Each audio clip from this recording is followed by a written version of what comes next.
We walked to the bishop's office, handed him our manual, and said, we can't do this. They get their phones out and they pull up the Come Follow Me lesson and they go point by point. It is the most boring lesson. Yeah. But for many other people that maybe don't have that gift of teaching, it is not intuitive at all. Welcome to another edition of Teaching Restored, where we get to talk about how to teach the restored gospel of Jesus Christ and how much we love it and all the great things and what to do and how to do it. And we just love teaching, don't we, Julie? It's our favorite. It's our fave. One of the things, Julie, I am just so impressed with is when I get into a class, I think, okay, it's going to be a class. And I sit down and they just blow me away. It's like, what? Oh, good point. Oh my goodness. That is. Yeah. And then I'm thinking about it for weeks after. Yes. Are you that kind of a teacher, Julie? Oh, gosh. What a horrible thing to ask someone. Put you on the spot. Okay. I aspire to be that kind of a teacher. Right. Aspire. Yes. Because there can be moments, right? There can be moments of like, oh, the angels come down and it's incredible. And then other times, like a couple episodes ago, I think you just totally admitted that you completely botched a lesson, right? And I do the same thing. I think, wow, that was incredible. And then in another time, I'm like, wow. I actually have a podcast about how badly I do. And that's what I feel like sometimes. So, but Kevin, that was the worst part about my botched one, is that I knew that people in that class listened to the podcast. And so I was like double embarrassed. I was so embarrassed. Right. Yeah. I teach it, but can I do it? No. I know, right? Yeah. So I get it. Right. But I think the thing that is important that we understand, we may not get it right every time. And we may sit in a class where we go, wow, that was a bomb, or that was incredible, or whatever it is, but we're trying. We're trying. And I think that heart of teaching is what we're really going for. So having said that, I want to put in between us, between you and I, Julie, right now, Megan Hanson. Welcome, Megan Hanson. Megan sandwich. Yes, a Megan sandwich right there. Because we were just talking about, we love it when they're good, when teaching is just really, really good. And it doesn't have to be perfect. And I get that. Mine isn't ever perfect. But when we're trying to have really, and when we have the tools for it, and when we have the ideas, and of course the Spirit most of all, then more of the time we can get it. So Megan, if you would, I've talked blah, blah, blah, blah. If you would introduce yourself, please. Okay. I'm Megan Hanson. I own a website called Love, Pray, Teach, where we create lesson helps for the different organizations in the church. We've got primary, youth, and Relief Society. And I've always been passionate about helping gospel teachers just teach better, have the tools to teach. There's some good training in the church, but we can do better. And I've just, that's just been something that I've been doing for the past 15 years now. So, I have 4 kids, 2 grandchildren, and a husband. And a husband. Yeah. And we live in Arizona. So that's great. Awesome. It's amazing to me that you've been doing this for 15 years, but I have to ask, because there are resources out there, right? So I'm sure you were looking at those resources. What inspired this? Why are you so passionate about helping teachers to become better teachers? Like, where did this come from? Well, this story could go way back. So, my husband and I were married when we were 19, very young. Yes, we were babies, and I was the youngest in my family. So I didn't really know children. Like, I didn't babysit. I just wasn't around children very much. And our very first ward, they called my husband and I together to teach Sunbeams. So 19-year-old babies to teach Sunbeams. Never taught children in my life. No training, nothing. Just here's a manual. Here's the manual. Follow it. Mm-hmm. This class had 10 kids. Oh, yeah, that's big. That's a big class. 10 3-year-olds running around. Yes. And, this was way back when we had 3-hour church. Mm-hmm. So these kiddos have sat through 2 hours of church, and then they come into our class, and I have a manual that tells me that they should sit and listen to me for 45 minutes, and then they can color. Like, that's the training that I had. And so that's what I was trying to do. Obviously, it failed. It failed big time. It was week after week. I just felt worse and worse and worse. And then about 3 or 4 months in, this little girl in the middle of my lesson picks up her chair and throws it at me. And I was like, I deserve it. I 100% deserve that. Oh, no. I don't know what I'm doing. But unfortunately, after church that day, I felt like I felt so humiliated. Sure. That happened. Kind of rocked.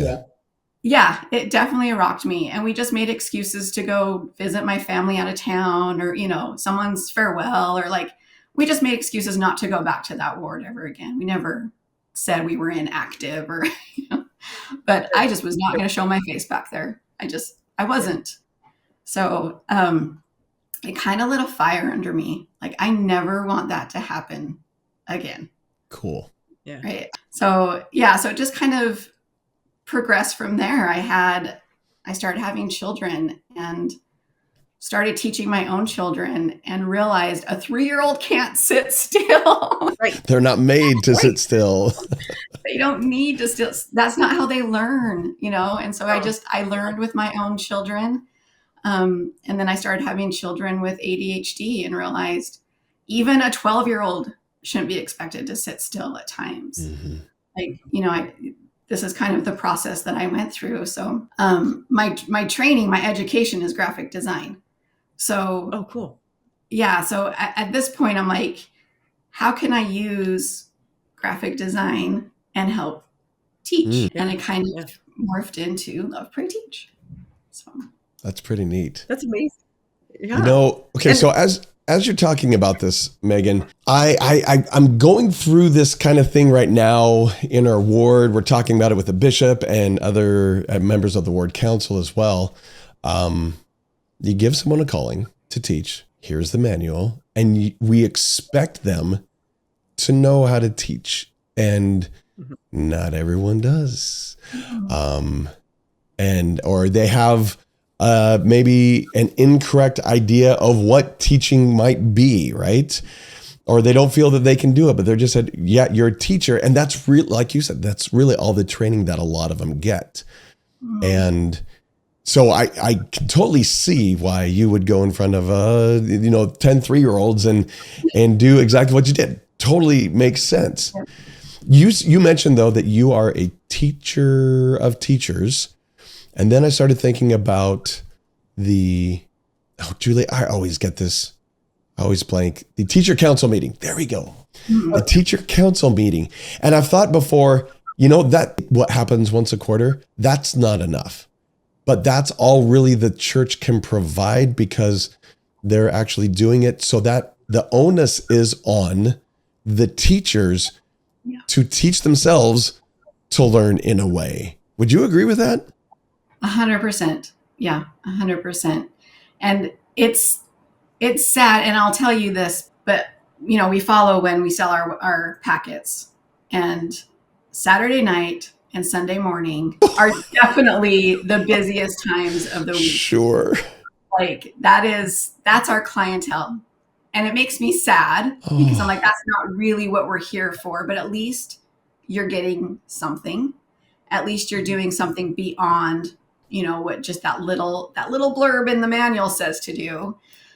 So I know you've got some tools to access, but people that teach youth and Relief Society, those lessons start being sold 2 weeks before. But primary, it's usually the morning of.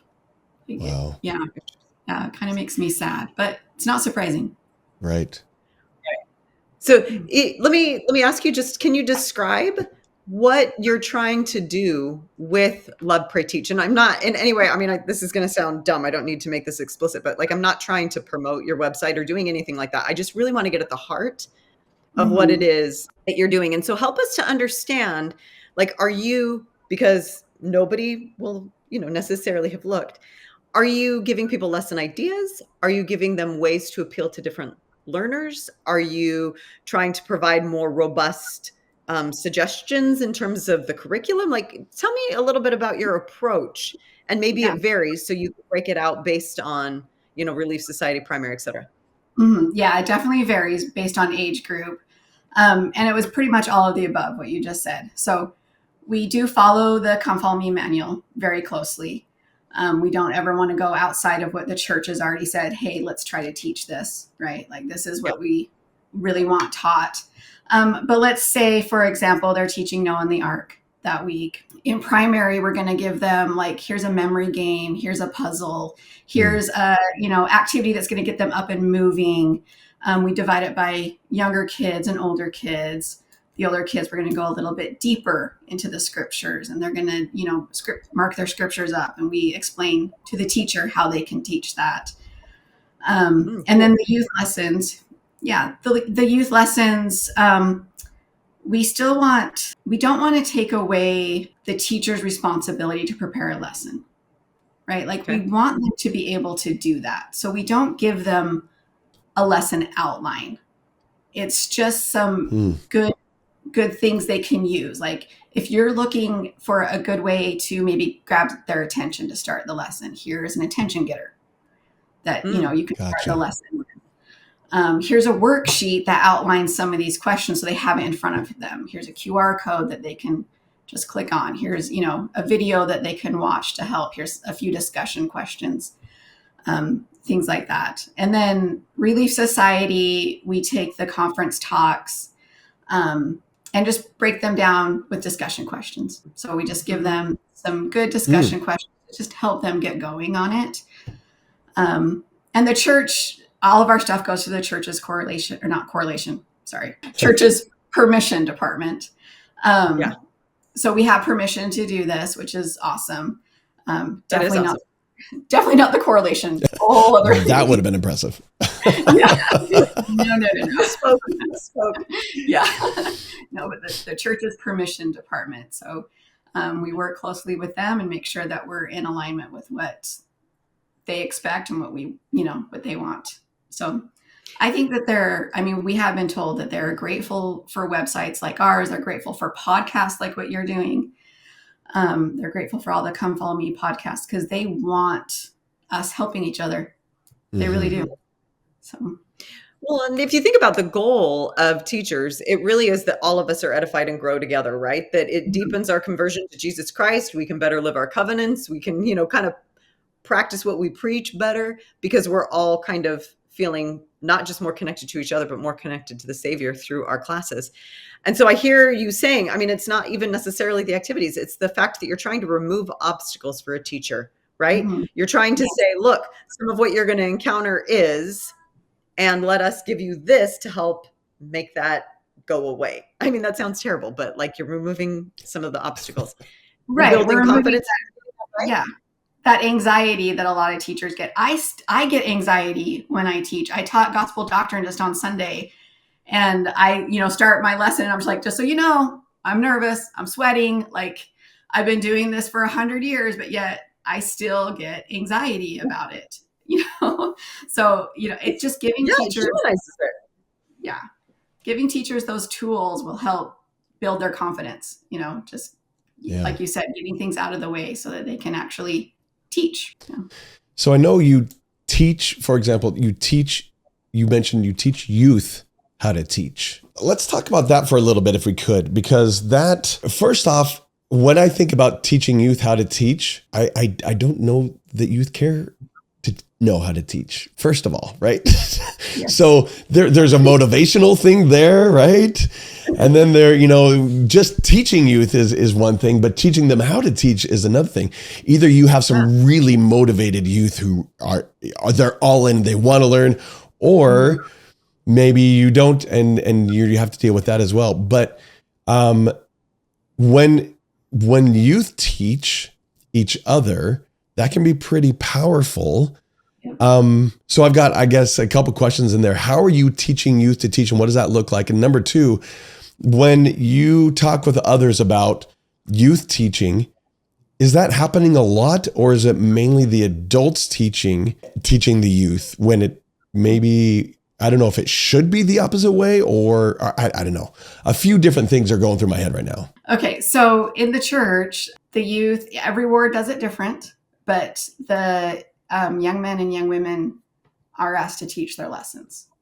So in some wards that looks like doing it every other week, some wards that looks like once a month, some wards that looks like teaching 10 minutes of the lesson. So it's up to each ward how they want to do it. And that's in young men's, young women specifically, right? Yes. Not Sunday school. Yes. Okay. Not so much Sunday school. Although I do know Sunday school teachers that will ask kids to get up and teach sometimes. So sure. Oh, that's good. Yeah. Yeah. So they're learning how to teach. And I think from my experience as a Sunbeam teacher, I'm like, yes, they need this. But it also goes, and we can talk about the learning pyramid in a bit, but the number one way that people retain knowledge is by teaching others. Yeah. Mm-hmm. So I learned the learning pyramid by going to BYU Education Week. So I know the church knows this. The guy, I can't remember his name now. Oh, I feel bad, but he's over the Come Follow Me manual. He writes the manuals. He's the one that gave this lesson at BYU Education Week, and he went through the pyramid, and they're very much aware of this, very much aware. Yeah.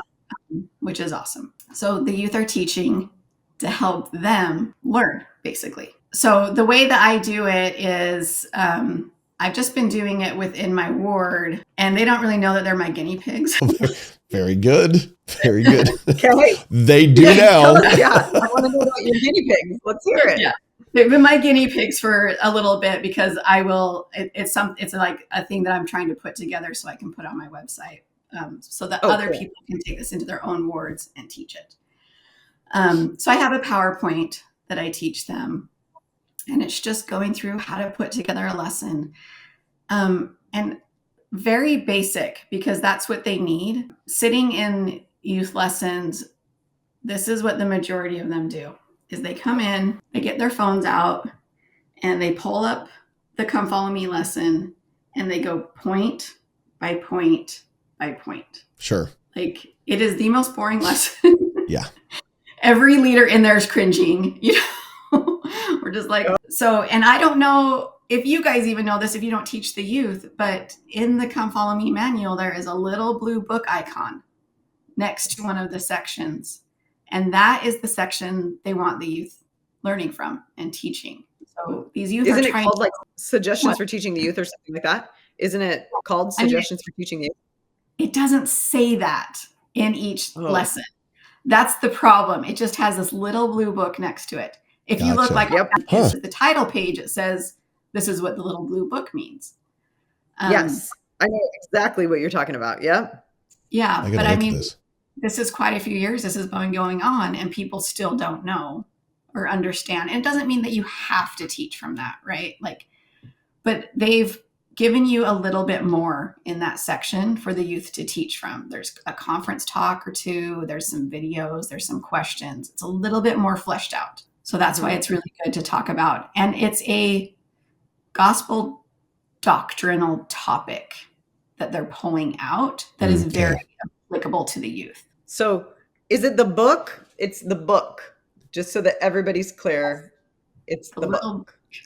Yes. And if you hit that, so or blurry, that just indicates that that's what they should focus on? Yeah, that little section right there is where they think that the youth would get the most, out of it. That's what that means. Yeah. Yeah. So if you're teaching in your home and you have teenagers, that's a great place to start right there.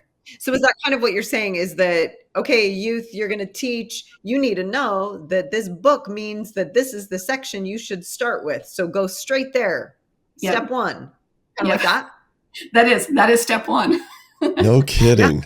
That Find the I've section you're supposed to teach. I Yeah. thought that there was just a cute little icon that was there all the time, and I'm like, oh, that's cool. I don't know what the purpose So is, but remember that the one off to the right that's in the column that's blue, I don't know what it actually is, like what it's supposed to be, because my eyes are really, really bad. But it always connects to a resource to augment the topic. Mhm. And so like the youth will go to that section, for example, and then if they recognize that there are additional details in like or additional resources available to them about that topic in that section, that's another thing that they can glom Yeah. onto, right? Yeah, absolutely. Yeah, so Excellent. that's step one. okay. But I'm teaching how to teach. Teach us more of the inner workings of the Come Follow Me manual. Yeah, right. You want to hear your secrets? And the curriculum writers are very much aware that people still don't quite know about what that blue book is. Okay. So they are aware of that. I don't know why they haven't done something. I don't know, but I guess that's still their answer. Well, and I have heard it talked about on some podcasts, like with different people who are trying to teach, you know, specifically like church history or something like that. They'll say, hey, you know, church history is hard to understand. Here's some resources. And they've showed me personally, showed the whole world what some of those things are. But it's so funny because the book I thought was something different still, even though I'd heard it before. Now that you're saying, I still thought it was something different. So I'm so glad you corrected me. Yeah, well, there you go. Yeah. So then the next thing I have them go through, I have a little worksheet, and we can link it in the show notes if people want. And it's just how to put together a lesson. And there is one in Teaching in the Savior's Way. But I feel like it's a little too simplified. I mean, it is great. I don't want to like downplay it at all, but I like to flesh things out just a little bit more. So I created one that has just a little bit more, you know, and it's things like list the key doctrines and principles that you're learning as you're going through these. Are there any church approved articles, talks, or strength of the youth scriptures that could help you teach? And then you just start writing those down. What stories or examples could you share from your personal life, stories from the scriptures, stories from lives of the prophets, stories maybe that you've read in church magazines. And then I know this will be your favorite, Kevin. What questions could I ask? Yes. That is the biggest section. Oh, that's huge area. That's excellent. Well done. Kevin's a fan.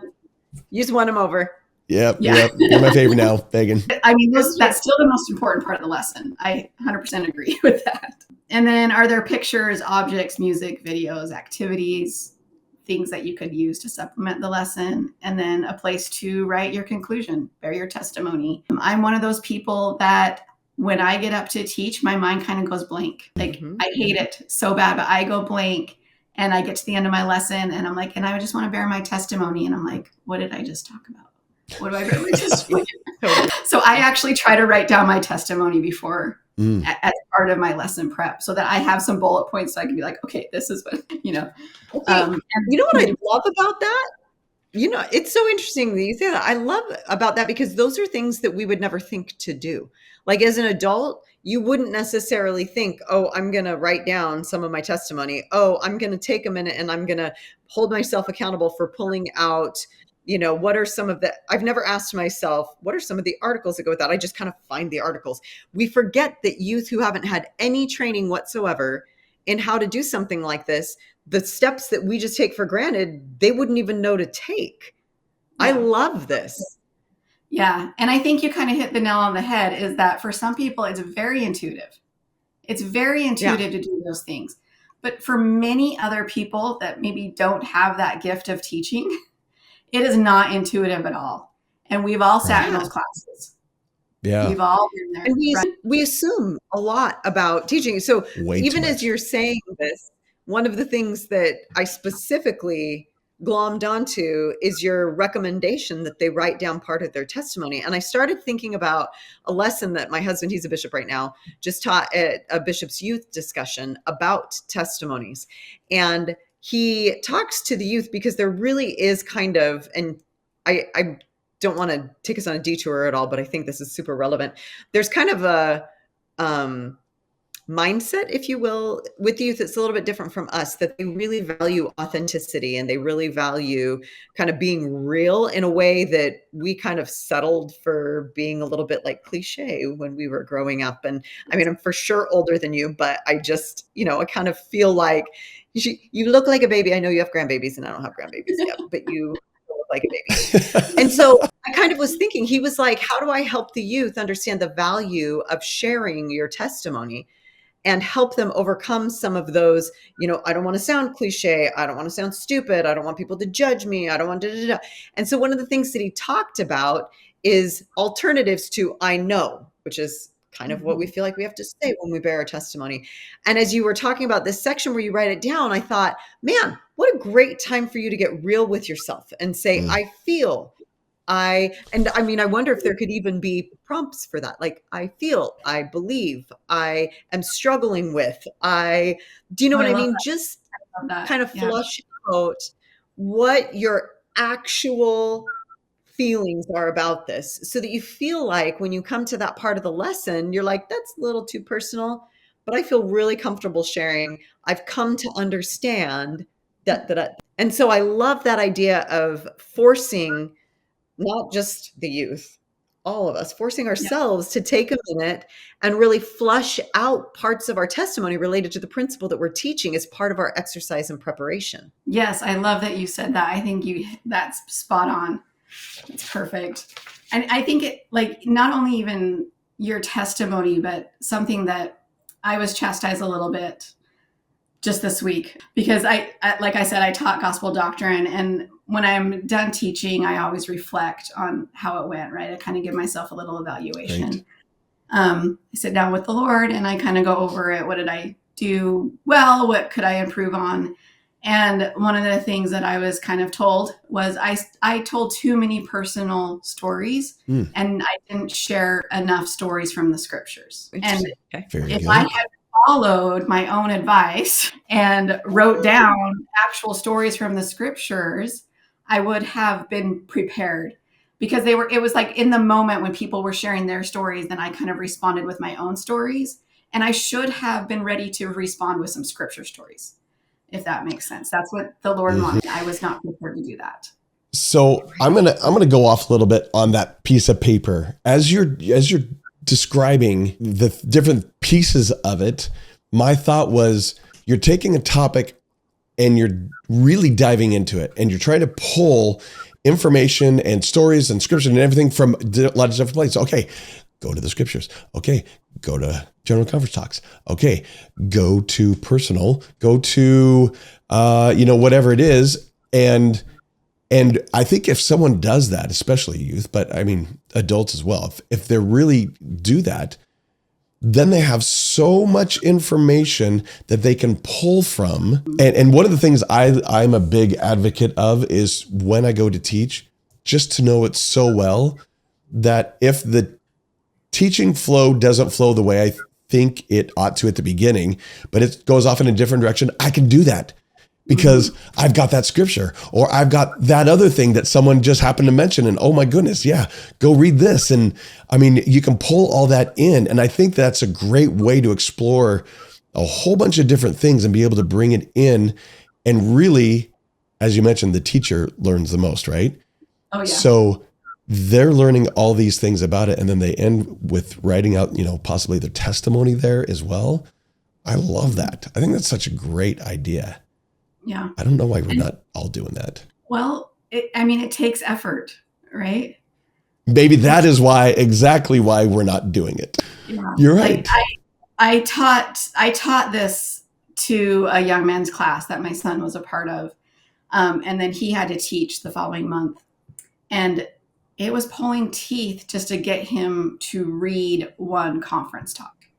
Sure. Like, he didn't want to even do more than that. As a 13-year-old kid, that was too much for him. So, then my job as the parent is, I need to sit down and meet him where he's at and help walk through and just, help guide him. But as adults and as maybe an older youth, fill out every box, get all the information, be ready. Yeah. Yeah.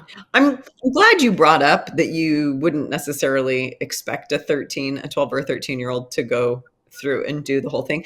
I think that any section of that, though, that they're willing to do can be considered a victory.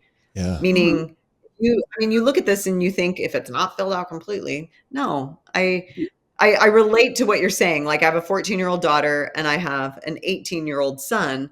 And even my 18-year-old son is kind of like, no, no, no, no, it's okay. And he wants to throw the lesson together. But those are the types of questions that I think he'd be willing to kind of spend a little bit of time with, because they're not just having to read the curriculum from the lesson. It's like more reflective and thinking, and trying to consider different resources. So did you say that you were willing to link that in the show notes? Yeah. Yeah, absolutely. I can do that. Yeah. And tell us a little bit about, oh, sorry. Wait, I've got some, I've got to ask. Oh my goodness. A little bit of a realization here, I think, for me. Yeah. We have these youth who often are just pulling stuff together at the last minute. I know it when They're so I was busy. with the youth. They're busy, right? I get it, but so are adults. Could it be, talk me down from this ledge, maybe, or maybe not. I don't know. Could it be that the youth are doing things at the last minute because they're busy, because they're watching the adults do the exact same thing? And then the adults are getting mad at or upset with the youth for doing it at the last minute, but that's exactly what we've taught them is acceptable. Yeah. I mean, it definitely could be. I don't know. I mean, Oh, my kids have seen me stress over lessons. So, they see me, I start 2 weeks before I great. teach. Good for And you. start my lesson. So that wouldn't be the issue in my home, but you just never know. I think a lot of it's apathy. Like they just don't care. There was like my son said he didn't want to look like a try hard. Yeah. Okay. Oh, Yes. oh, yeah. I get it though. No, so real. Yeah, So it real. is. Yeah. So, it's, you just never know. And then you have those kids that, like, I taught the same youth class, taught the same group of boys 2 years in a row how to teach because they requested it the second time. Cool. Like, they were like, we want Sister Hanson to come teach us again. We loved that. And I was like, really? Pretty neat. Like, that made me so happy that I was like, so how's their teaching going? And their leader was like, they need it again. Good. But they were more receptive to it, maybe, right? I think so. Yeah. And they were a little bit older. And, I obviously didn't teach the exact same lesson. I mixed it up a little bit for them. We played a little game and did some things so that it was a little bit more interesting to them. But yeah. I think we underestimate our youth a little bit. I think that I would never want to lower the bar just because we Right. think that they can't do it. But like you said, we also have to be flexible enough, Megan, to meet them where they are. Like if all they have the capacity to do at that moment is, read one talk, then great. That's wonderful. Let's help you do that. But I think that like, it's okay to have expectations. I think that's part of it. I think that we assume that they won't want to do it. And I think we sell them short and are like going to be disappointed because we should be keeping the bar high and doing what we can to inspire them to reach it. Yeah. That same son who wouldn't even hardly read that conference talk and, prepare his lesson taught. And my husband and I were so nervous like the whole time because we were like, how's he doing? How's he doing? Because he just fought us the whole time trying to prepare it. And then his leader came up, actually both of his leaders came up to us afterwards with tears in their eyes and told us that our son bore the strongest testimony they've ever heard from a 13-year-old in that lesson that day. I have never heard my son bear his testimony. He's not comfortable doing this at home. So, I mean, obviously I was like, we did something right. It was like parent, right? That's so good. Oh, what a payday. Yeah. So sometimes it's what you said. It's what you said about the learning pyramid though, right? Like you can't skirt teaching and expect the same level of learning in our kids. And so how inspired is it to make this part of the program in the church to have these youth doing this on a regular basis, even though we sometimes feel like it's an uphill battle, well, because it Mhm. is, I think that science and spiritual fruits will prove that it's a really great battle to Yeah. fight because of Yes. what can happen in the hearts of these kids. And look at these leaders of the future that we're training. Like, if each of us had that as youth, like, how much farther ahead would we be now Yeah. as adults? Like, I am so grateful for the youth program and letting the kids teach. It's, yeah, Agreed. this, when my daughter was 12, this was in 2013, the Come Follow Me for Youth came out. A lot of people don't understand that that was way back in 2013 that the lessons for youth changed.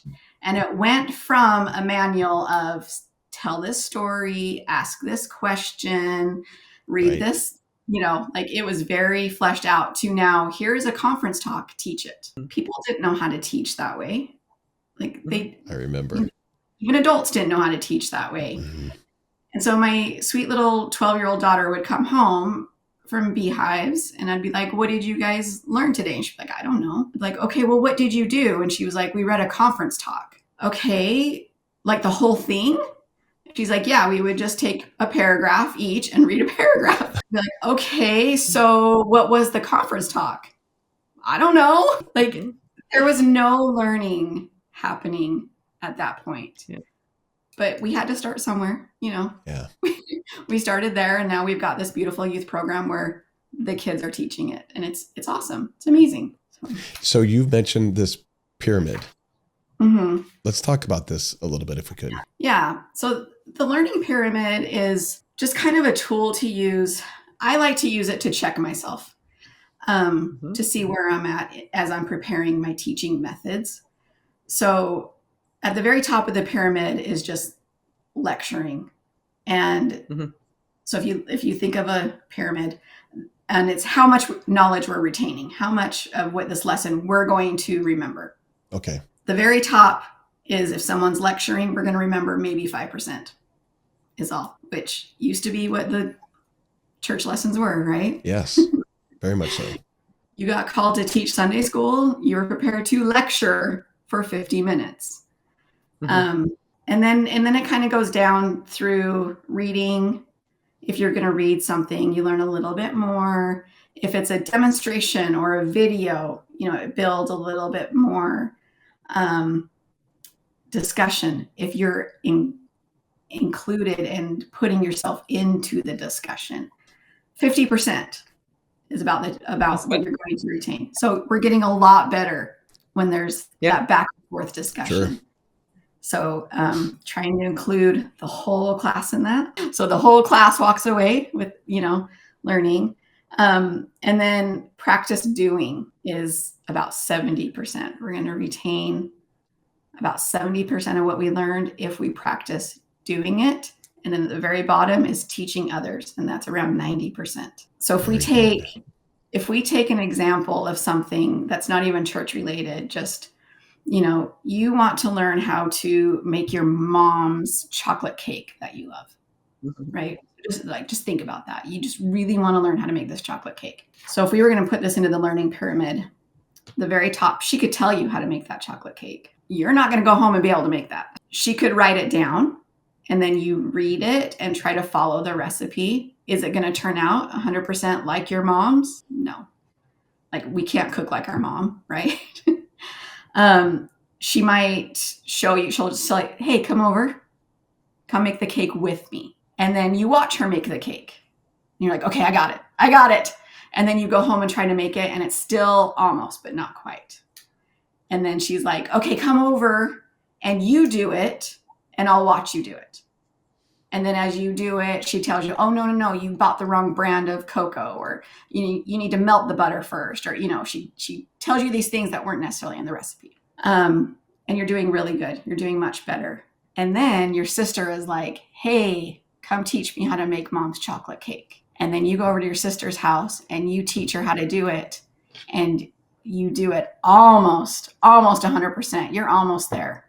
And that's the learning pyramid. Yeah, that makes so much sense. It's awesome. I mean, I had an experience with this when I was younger, I remember so distinctly, I'd worked for Stephen Covey at this point for about 4 years, I think, and been traveling with him and hearing his, talks and blah, blah, blah. And then I was asked to go teach a 7 Habits class at UVU. And I remember thinking, oh, I got this. I've heard it for years. I knew it inside and out in my brain. And I would go, and I even had like the equivalent of a really great lesson manual, because the company had put out this step-by-step train the trainer program, and they had like it all laid out for you, including suggestions of activities and stuff. And so I started going through that, and it was amazing to me how much I struggled my first year, or my first semester, I would say, even how much I struggled, because I was articulating things that made sense in my head. But then when they came out my mouth and I realized that I had to have personal experiences to relate to it, I had to connect all the dots in my life to be able to, between, what I was saying, I had to connect all these dots in my life that I'd never really connected before, to be able to have a really genuine conversation with the class about these principles. And I remember getting past that first year into the second year, and just the depth of not just understanding, but conviction I had about what I was teaching, you know, was massive. Like I grew so much and I changed so much. And I know for a fact that I never would have had that experience had I not been asked to teach it. And so I say those words a lot, when I'm talking, doing different training things, I'll say, you learn best by teaching. But then I'll go and I'll set up like 3-person teaching groups. And by the end of that, I'm like, wow, they actually get what we're talking about, because they were required to teach it to each other along the way, versus standing in a class where you just, even have discussions, even talk about it. Like, I guess I'm just validating that so many times in my life, I've had experiences to substantiate, that learning pyramid. I absolutely love it. It's something that resonates with me as well. Oh, I love that. Yeah. So to go along with both of you in that same vein, one of the things that I love, I don't know if this is even a good thing to do, but I do it all the time.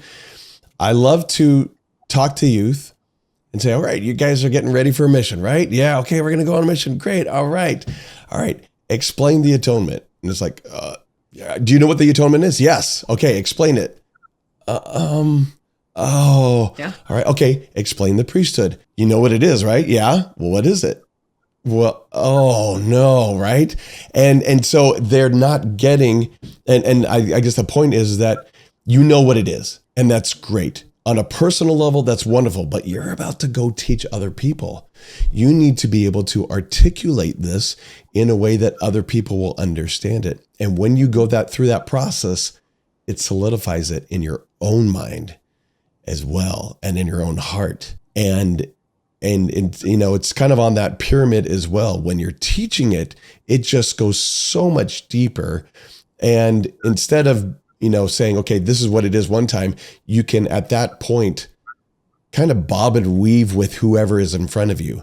And it isn't the same, this is what the priesthood is, and explain it in one way, but you can go off of the audience and be malleable in the way you kind of teach it to them, because of their experiences, because of the situation that's happening right there. And so I love that pyramid, and the teaching at the end. I think we miss too much how valuable that is, but it is crazy valuable.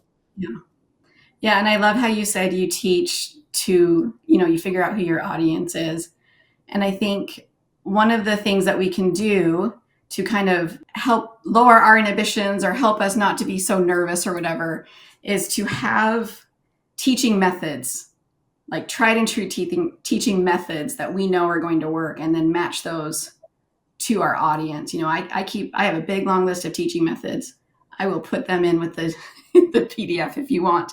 Cool. And they're just practical, easy things, but they can make the world of difference when you're trying to teach a class. There was a class that I was in recently, and he came in, and this was a youth class, and the teacher came in and he started teaching about the plan of salvation. And his very first question was, what is the plan of salvation? And no one answered. Like, sure, none of the kids answered.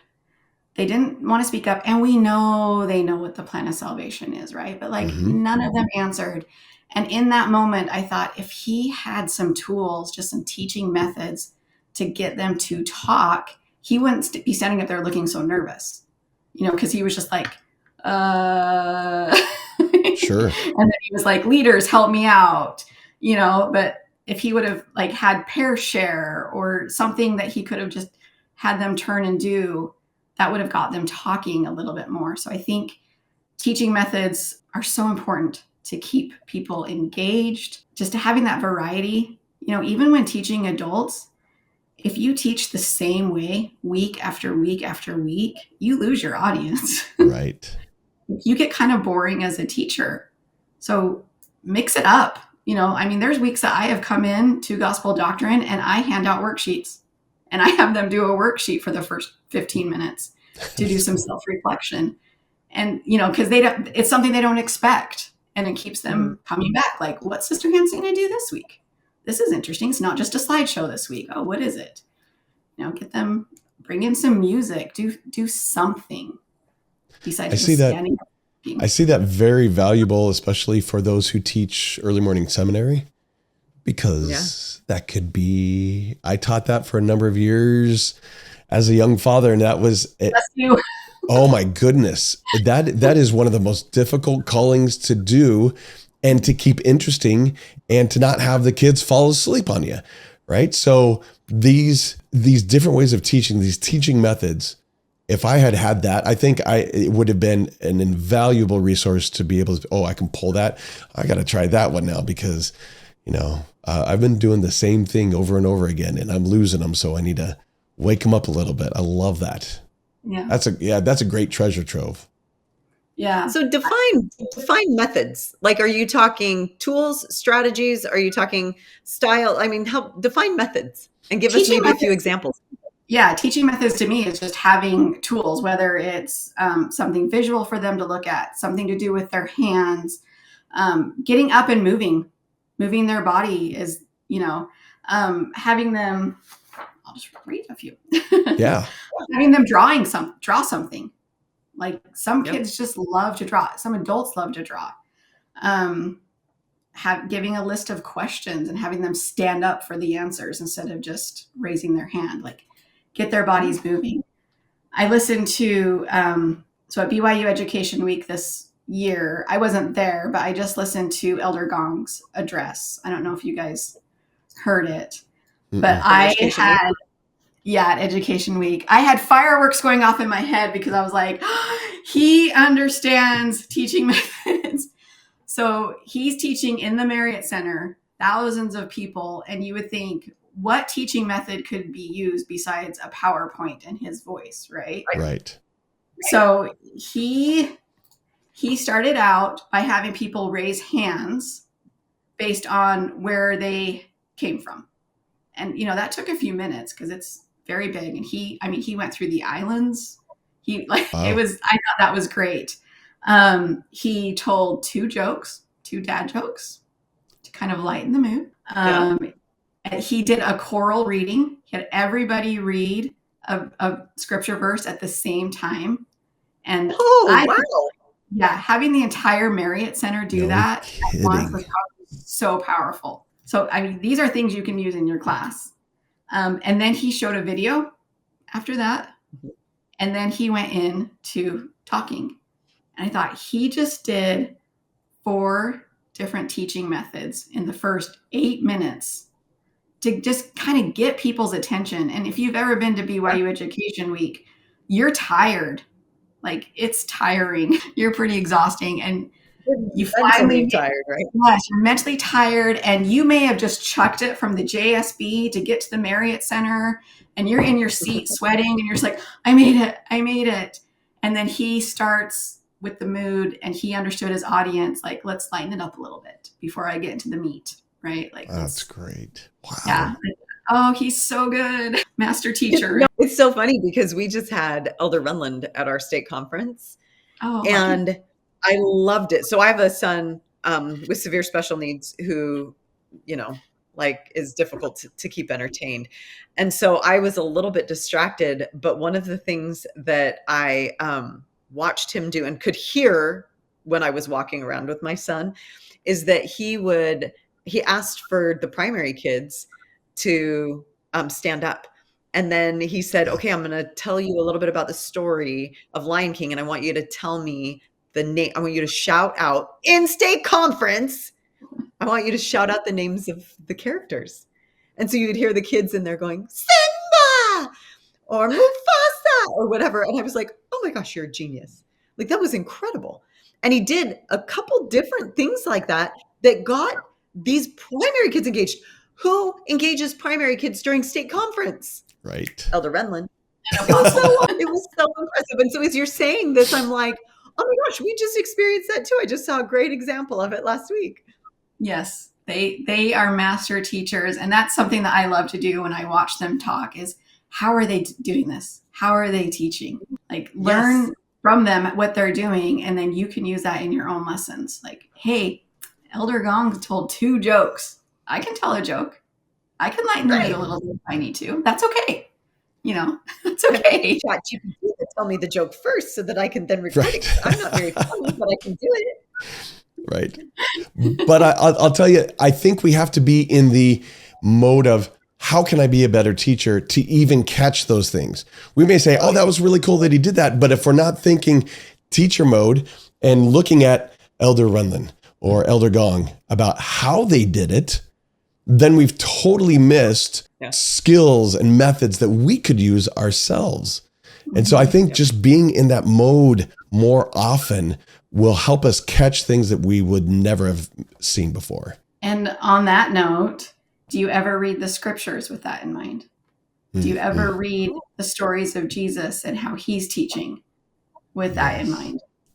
That's a great example. Everything that Jesus does in the scriptures is he's teaching, right? That's what he is. He's the master teacher. So pulling those things out, like how did he just teach about living water? Oh, he was at a well. Like he used an object lesson to explain in these terms where this woman could understand that he's the living water. Just following how he's teaching is, you can go through teaching in the Savior's way and it pulls out a lot of things, but even just in your own study, as you're studying, learn how Jesus teaches. Yeah. I love that. Wow. I love that. This has been so good. Thank you. I love this. And we will have we'll have those show notes so people can download it. If you go to teachingrestored.com, you can download those show notes. Thank you for providing that. I think I know my wife yes, Julie? I was trying to say I want them, and then my screen hiccuped when I went to say it. Is that what it was? Oh, you want them? Yes, you want them. Good. Yeah, I know my wife, being a new seminary teacher, will be all over that. That's going to be an incredible. And I think really any teacher, even parents, right? Yeah, I've been, family home meeting. Okay. Or, I'm just talking to my kids about come follow me. Well, let's change this up a little bit and get them engaged a little bit more. Well, and awesome. Really think a little bit about these kids are even doing devotionals at seminary. And so I want your little, sheet so that it's not just for an entire lesson, but like, how can we help our kids when they have a devotional at seminary the next day? Yes. Some of those types of things, just to take those experiences and make more of them instead of just being like, oh, let me help you efficiently prepare the right comment, or, you know what I mean? No. It's not about that. It's about deepening their learning because of this opportunity they have to teach. So I'm excited about that resource as well. I think that one's a really fantastic resource also. Agreed. Okay, Megan, last thing from you. What would you, out of this whole thing that we've been talking about, to become a better teacher, what would you invite others to do? Care about teaching, care about who you're teaching. Understand that teaching is a gift that you can develop if you don't already have that gift, but just start caring. Great. Thank you. I'm excited to re-listen to this and then go look at those show notes especially. Thank you so much for everything you shared, and keep on going. Keep teaching others how to teach. We love it, especially here. Thanks so much, Megan. We appreciate you being with us. High five. High five. You go, girl.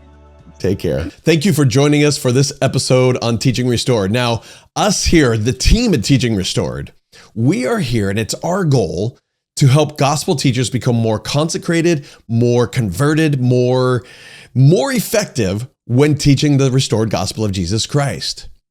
Our vision is to have this mass army of excellent teachers who go out and teach, whether it's a calling to teach or whether it's being a parent or whether it's a missionary or you're just a friend to someone. Really, in the end, we're all teachers, aren't we? The more we can help each other become better teachers, we're all teaching each other. I can see this great army going forward and laying the foundation for the second coming and helping more and more people accept the gospel of Jesus Christ deeper and deeper in our hearts. That's what our goal is. That's what kind of our vision is. You can help us with that vision by doing one of four things, or maybe even all four of these things. Number one, if you would, please share. Share the podcast, share the accounts, share an episode, an individual episode with another teacher, another parent, a missionary, someone learning the gospel and really wanting to try to learn, okay, how am I going to teach this to others? Share it with them. While you're there, please like, share, and subscribe as well. That helps bring up on social media and in other places for others to see. And then leave a comment. Tell us your experience. We'd love to hear your experiences and rate the show. If you're on a podcast, rate it and say, great, we love this. Or, Kevin, you have a little bit of ways to go. And we all know that. We can all improve, can't we? And then, of course, join us on social media, whether it's Instagram, Facebook, TikTok, X, YouTube, any of those. Join us there and watch our shorter snippets of content that we have going out. Thanks so much for joining us. We have loved this ride and we are excited to continue to do this even more, but we can't do this without you. If you would, please join us in doing these things. Thanks so much, and we'll see you next time. Thank you for joining us for this episode on Teaching Restored. Now, us here, the team at Teaching Restored, we are here and it's our goal to help gospel teachers become more consecrated, more converted, more effective when teaching the restored gospel of Jesus Christ. Our vision is to have this mass army of excellent teachers who go out and teach, whether it's a calling to teach or whether it's being a parent or whether it's a missionary or you're just a friend to someone. Really, in the end, we're all teachers, aren't we? The more we can help each other become better teachers, we're all teaching each other. I can see this great army going forward and laying the foundation for the second coming and helping more and more people accept the gospel of Jesus Christ deeper and deeper in our hearts. That's what our goal is. That's what kind of our vision is. You can help us with that vision by doing one of four things, or maybe even all four of these things. Number one, if you would, please share. Share the podcast, share the accounts, share an episode, an individual episode with another teacher, another parent, a missionary, someone learning the gospel and really wanting to try to learn, okay, how am I going to teach this to others? Share it with them. While you're there, please like, share, and subscribe as well. That helps bring up on social media and in other places for others to see. And then leave a comment. Tell us your experience. We'd love to hear your experiences and rate the show. If you're on a podcast, rate it and say, great, we love this. Or, Kevin, you have a little bit of ways to go. And we all know that. We can all improve, can't we? And then, of course, join us on social media, whether it's Instagram, Facebook, TikTok, X, YouTube, any of those. Join us there and watch our shorter snippets of content that we have going out. Thanks so much for joining us. We have loved this ride and we are excited to continue to do this even more, but we can't do this without you. If you would, please join us in doing these things. Thanks so much, and we'll see you next time.